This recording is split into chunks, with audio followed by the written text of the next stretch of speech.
Hello नमस्कार। स्वागत है आप सभी का आपके अपने यूट्यूब चैनल विद्या जोन पर। आज अपन बात करेंगे राजस्थान कला एवं संस्कृति में राजस्थान के प्रमुख लोक वाद्य यंत्रों की। इनकी चर्चा आज अपन करने वाले हैं। इनमें कुछ महत्वपूर्ण प्रश्न जैसे कि आपकी स्क्रीन पर दिखाई दे रहे हैं, इस प्रकार के कुछ अच्छे लेवल के प्रश्न जो पिछली परीक्षाओं में पूछे गए हैं उनकी आज अपन डिस्कस करेंगे। एक प्रकार से टेस्ट समझ लीजिएगा कुछ प्रश्नों का, और इसके साथ में डिटेल भी आपके साथ शेयर करूंगा। तो चलिए शुरू करते हैं अपन आज की क्लास को।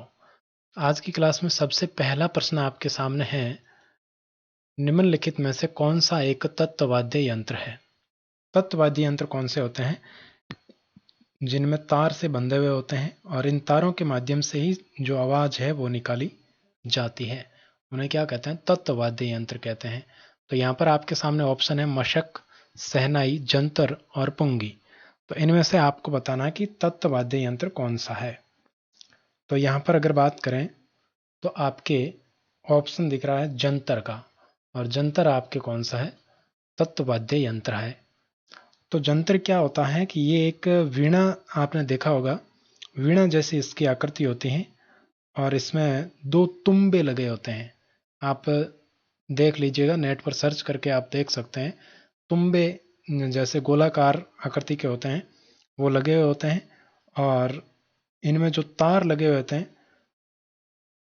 उनको अंगुलियों की सहायता से बजाया जाता है। तो ये वीणा जैसा होता है जंतर भी। आप नेट पे सर्च करके इसको देख सकते हैं गूगल पर। मैं यहाँ पर आपके आज इमेज नहीं ला पाया कुछ कारणों से, तो आप खुद देखिएगा इसकी इमेज, कोशिश कीजिएगा, मिल जाएगी आपको। ठीक है। अगला प्रश्न आपके सामने है, रोहिड़ा, सागवान, केर की लकड़ी से बनी सारंगी में कितने तार होते हैं? अब देखो, वाद्य यंत्र कौन सा है? सारंगी है। ये भी एक तत्व वाद्य यंत्र है, जिसमें क्या होते हैं? तार होते हैं, तारों के माध्यम से ही इसको बजाया जाता है। अब इसमें प्रश्न में ही आपको बता दिया है कि रोहिड़े या फिर सागवान और केर की लकड़ी से बनी हुई होती हैं क्या? सारंगी नामक वाद्य यंत्र। ठीक है। अब इसमें आपसे पूछा जा रहा है कि इनमें तार कितने होते हैं।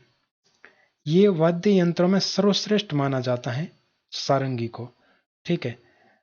और इसका उपयोग है वो शास्त्रीय संगीत में किया जाता है, ये भी आपको ध्यान में रखना है।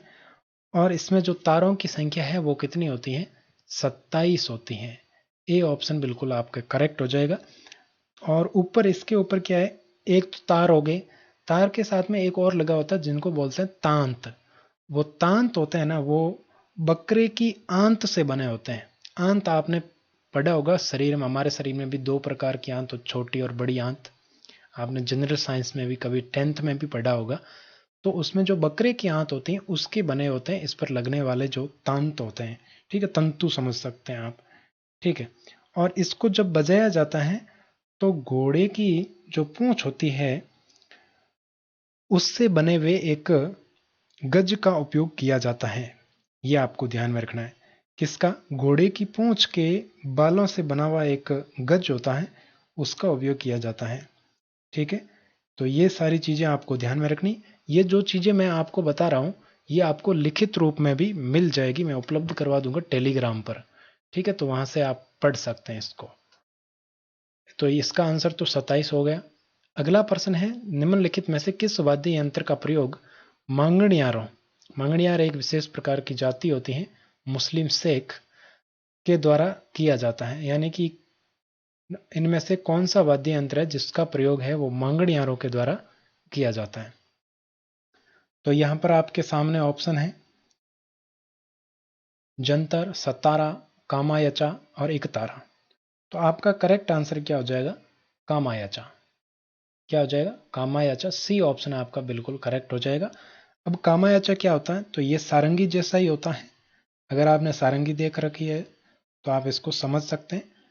और इसमें भी आपके 27 तार लगे हुए होते हैं। ठीक है, तो ये चीज आपको ध्यान में रखनी है। इसमें और सारंगी में अंतर यह होता है कि इसका जो तबला होता है वो चमड़े से मढ़ा हुआ होता है, यानी तबले के ऊपर चमड़ा उस प्रकार से बांधा हुआ होता है जिसको आप मढ़ना कहते हैं। तो वो आपको ध्यान में रखना है। ठीक है। तो इसका आंसर तो आपके कामायचा हो गया, जिसका प्रयोग मांगणियारों के द्वारा किया जाता है। अगर कोई चीज समझ में नहीं आ रही है तो आप खुद पढ़ेंगे तो बिल्कुल आपको क्लियर हो जाएगा। एक बार पढ़ने की जरूरत पड़ेगी ज्यादा से ज्यादा। अगर आपने पढ़ रखा है तो बिल्कुल आपको चीजें समझ में आ रही होगी। चौथा प्रश्न है, निम्नलिखित में से कौन सा वाद्य यंत्र है वो सुशिर वाद्य यंत्र है? कौन सा है? सुशिर वाद्य यंत्र, जिसको फूंक से बजाया जाता है। तो सुशिर वाद्य यंत्र कौन सा है? अलगोजा, सतारा, उपयुक्त दोनों, रावण अथा। तो यहां पर अगर बात करें तो रावण अथा है, ये आपके एक तत्व वाद्य यंत्र होता है, यानी कि इसमें तार लगे हुए होते हैं, और बाकी जो ऊपर के दो है अलगोजा और सतारा, ये दोनों ही क्या है? आपके सुशिर वाद्य यंत्र है। क्या है? सुशिर वाद्य यंत्र है। तो सी आपका बिल्कुल करेक्ट आंसर यहां पर हो जाएगा। ठीक है। अलगोजा के बारे में बताऊं तो अलगोजा आपके बहुत ही लोकप्रिय है और ये बांसुरी के जैसा दिखता है। पीतल और बांस की सहायता से इसको बनाया जाता है। तो ये चीजें आप ध्यान में रख लेना। और बाकी इसमें क्या है, सतारा की अगर बात करें तो ये भी आपके इनका मिश्रित रूप सा होता है। तो ये आप देख लीजिएगा इसको। ठीक है, इनके चित्र आप देखना सर्च करके, तो बहुत अच्छे तरीके से आपको क्लियर हो जाएगा। तो अलगोजा और सतारा इसका आंसर हो गया। पांचवा प्रश्न है, कौन सा एक प्रसिद्ध भपंग वादक है? यानी कि भपंग एक वाद्य यंत्र है जिसको बजाने वाला क्या हो गया? भपंग वादक हो गया। तो इनमें से चार ऑप्शन आपको दिए गए हैं, इनमें से भपंग वादक कौन है ये आपको बताना है। जहूर खां, सुल्तान खां, मेहंदी हसन और नूर सुल्तान। तो बिल्कुल आपका करेक्ट आंसर हो जाएगा जहूर खां। जहूर खां कौन है? तो ये एक अंतर्राष्ट्रीय कलाकार है, और ये कलाकार आपके भपंग वादक है, प्रसिद्ध भपंग वादक है। ठीक है, आगे बढ़ते हैं। छठा प्रश्न आपके सामने है, निम्नलिखित में से कौन सा वाद्य यंत्र गरासिया जाति के द्वारा बजाया जाता है? गरासिया जाति के द्वारा कौन सा वाद्य यंत्र बजाया जाता है? तो यहां पर आपके सामने ऑप्शन है बपंग, अपंग, तंदूरा और रबाब। तो यहां पर आपके बिल्कुल करेक्ट आंसर हो जाएगा अपंग। एक आपने अभी बपंग का नाम सुना, और बपंग एक चीज मैं आपको बता देता हूं कि बपंग है वो अलवर क्षेत्र में बहुत ज्यादा प्रसिद्ध है। याद रख लेना, पूछा जा सकता है कि यह कहाँ प्रसिद्ध है। तो बपंग आपके अलवर क्षेत्र में प्रसिद्ध है। ये डमरू के जैसा होता है। तो डमरू आपने पढ़ा होगा, और डमरू में क्या होता है, दोनों साइड बंद होती हैं, लेकिन इसमें क्या होता है, एक साइड को तो चमड़े से बंद कर दिया जाता है और दूसरी साइड है वो खुली रहती है बपंग में। ठीक है, तो ये आपको ध्यान में रखना है। और इसमें तार भी लगे हुए होते हैं, इसीलिए इसको क्या कहते हैं, तत्ववाद्य यंत्र गिना जाता है बपंग को। और अपंग को भी आपके तत्ववाद्य यंत्र माना जाता है। ये कद्दू की तुम्बी से बनाया जाता है अपंग। अपंग है ना, ये किससे बनाया जाता है? कद्दू होता है, कद्दू, उसकी तुम्बी से बनाया जाता है। ठीक है, तो ये आप ध्यान रखें इस चीज का। जो खास खास बातें हैं वो मैं आपको बता रहा हूं। तो अगला प्रश्न आपके सामने सुशिर वाद्य नहीं है। कौन सा सुशिर वाद्य नहीं है? बांसुरी, अलगोजा, सहनाई, और एक है चिकारा। तो ये चिकारा है ना, ये आपके तत्ववाद्य है। तत्ववाद्य है, ये सुशिर नहीं है। इसको तार से बजाया जाता है, बाकी तीनों को फूंक कर बजाया जाता है। ठीक है, तो चिकारा क्या है, ये आपके कैर की लकड़ी का बना होता है, और ये भी आपके मेवात क्षेत्र में ही प्रसिद्ध है। गरासियों के द्वारा, या अपन जोगियों के द्वारा कह सकते हैं, गरासियों जोगियों के द्वारा ये बजाया जाता है। अगला प्रश्न है, रबाब वाद्य यंत्र में तारों की संख्या कितनी होती है? जो रबाब नामक वाद्य यंत्र है, इसमें तारों की संख्या कितनी होती है? तो रबाब आपके बात करें तो ये आपके तत्ववाद्य यंत्र है एक, और इसमें अगर बात करें, तारों की संख्या 12 होती है। कितनी होती है? 12 होती है। ए ऑप्शन आपका आंसर हो जाएगा। ठीक है, तो ये आपके प्रसिद्ध कहाँ अगर आपसे पूछा जाए तो ये मुख्य रूप से मेवाड़ के क्षेत्र के जो भाट या राव जाति के लोग होते हैं, उनके द्वारा ये बजाया जाता है। ठीक है, और इसकी खास बात एक और है रबाब की, कि इसको बजाते समय अंगुलियों से नहीं, नाखूनों से आघात करके बजाया जाता है, यानी कि नाखूनों से चोट मारकर बजाया जाता है रबाब को। ठीक है, आगे बढ़ते हैं। नौवां प्रश्न आपके सामने है, निम्नलिखित में से कौन सा वाद्य राजस्थान का राज्य वाद्य है? तो राज्य वाद्य कौन सा है ये आपको ध्यान होना चाहिए। तो राज्य वाद्य की अगर बात करें तो राजस्थान का राज्य वाद्य है अलगोजा। कौन सा है?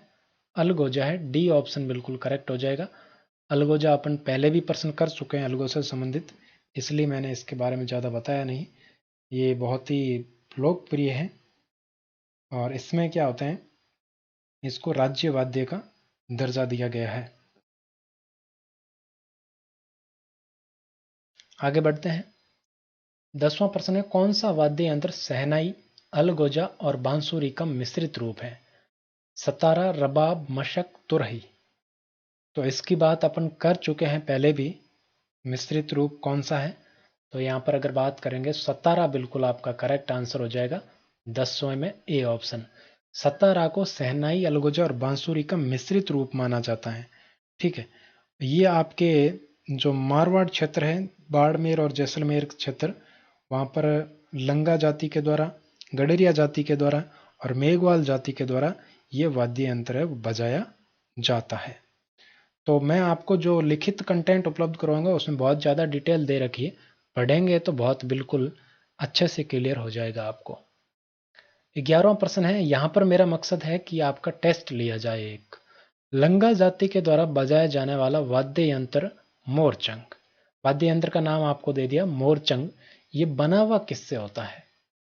ठीक है, लंगा जाति के द्वारा बजाया जाता है। मोरचंग वाद्य यंत्र का नाम है। किससे बना हुआ होता है? तो ये आपके बना हुआ होता है किसका? लोहे का। लोहे का बना हुआ होता है, छोटा सा होता है बिल्कुल। तो ये आपको ध्यान में रखना। ए ऑप्शन बिल्कुल यहाँ पर करेक्ट हो जाएगा। आगे बढ़ते हैं। 12वां प्रश्न आपके सामने है, नड़ वाद्य यंत्र। नड़ वाद्य यंत्र है तो नड़ आपके किस प्रकार का वाद्य यंत्र है? तत्व है कि सुशिर है, अवनद है, घन है, किस प्रकार का है? तो नड़ भी आपके एक प्रकार का सुशिर वाद्य है जिसको फूंक कर बजाया जाता है और ये आपके मुख्य रूप से जैसलमेर क्षेत्र का वाद्य यंत्र माना जाता है। 13वां प्रश्न है, भैरून जी के बोपों द्वारा बजाया जाने वाला वाद्य यंत्र कौन सा है? भैरून जी के बोपों के द्वारा कौन सा वाद्य यंत्र है वो बजाया जाता है? तो यहाँ पर ऑप्शन है झालर, वीर घंटा, मशक, घड़ियाल। तो बिल्कुल यहाँ पर अगर बात करें तो ये आपके हो जाएगा कौन सा? मशक। सी ऑप्शन बिल्कुल करेक्ट हो जाएगा। ये भैरून जी के बोपों के द्वारा बजाया जाता है और इसमें क्या होता है, ये आपके जो इसके स्वर निकलता है वो एक बिल्कुल पुंगी, आपने सुन रखा होगा, ये पुंगी के द्वारा ही बजता है। ठीक है, तो ये आपको ध्यान में रखना है, फूंक कर बजाया जाता है इसको भी। 14वां प्रश्न है, सांप पकड़ने में कौन सा वाद्य यंत्र काम में लिया जाता है? तो बिल्कुल आसान सा है और सपेरों के पास आपने देखा होगा, पुंगी वाद्य यंत्र है जिसको सांप के सामने बजाया जाता है। और आज का 15वां प्रश्न और अंतिम प्रश्न है, तुरही नामक वाद्य यंत्र किस धातु से बना होता है? तुरही नामक वाद्य यंत्र है वो किस धातु से बना होता है? तो ये आपके पीतल का बना होता है। ए ऑप्शन बिल्कुल करेक्ट हो जाएगा। और ये थे आज के 15 अच्छे से अच्छे प्रश्न। बिल्कुल आपके जो कई परीक्षाओं में पूछे गए प्रश्न थे, कुछ तो 5-7 प्रश्न थे जो अलग अलग लेवल की परीक्षाओं में, जैसे बीएड प्रवेश परीक्षा है उसके भी शामिल थे। और उसके अलावा बात करें तो हाईकोर्ट के एग्ज़ाम हुआ था उसके भी शामिल थे प्रश्न। तो इस प्रकार से लैब असिस्टेंट के हैं। तो ये थे आज के प्रश्न। आपको क्लास कैसी लगी कमेंट करके ज़रूर बताइएगा और इस पीडीएफ के लिए आप टेलीग्राम पर जुड़ सकते हैं। टेलीग्राम का लिंक आपको डिस्क्रिप्शन में मिल जाएगा, स्क्रीन पर भी दिखाई दे रहा है। बाकी की बातें करते हैं नेक्स्ट क्लास में। Thank you very much.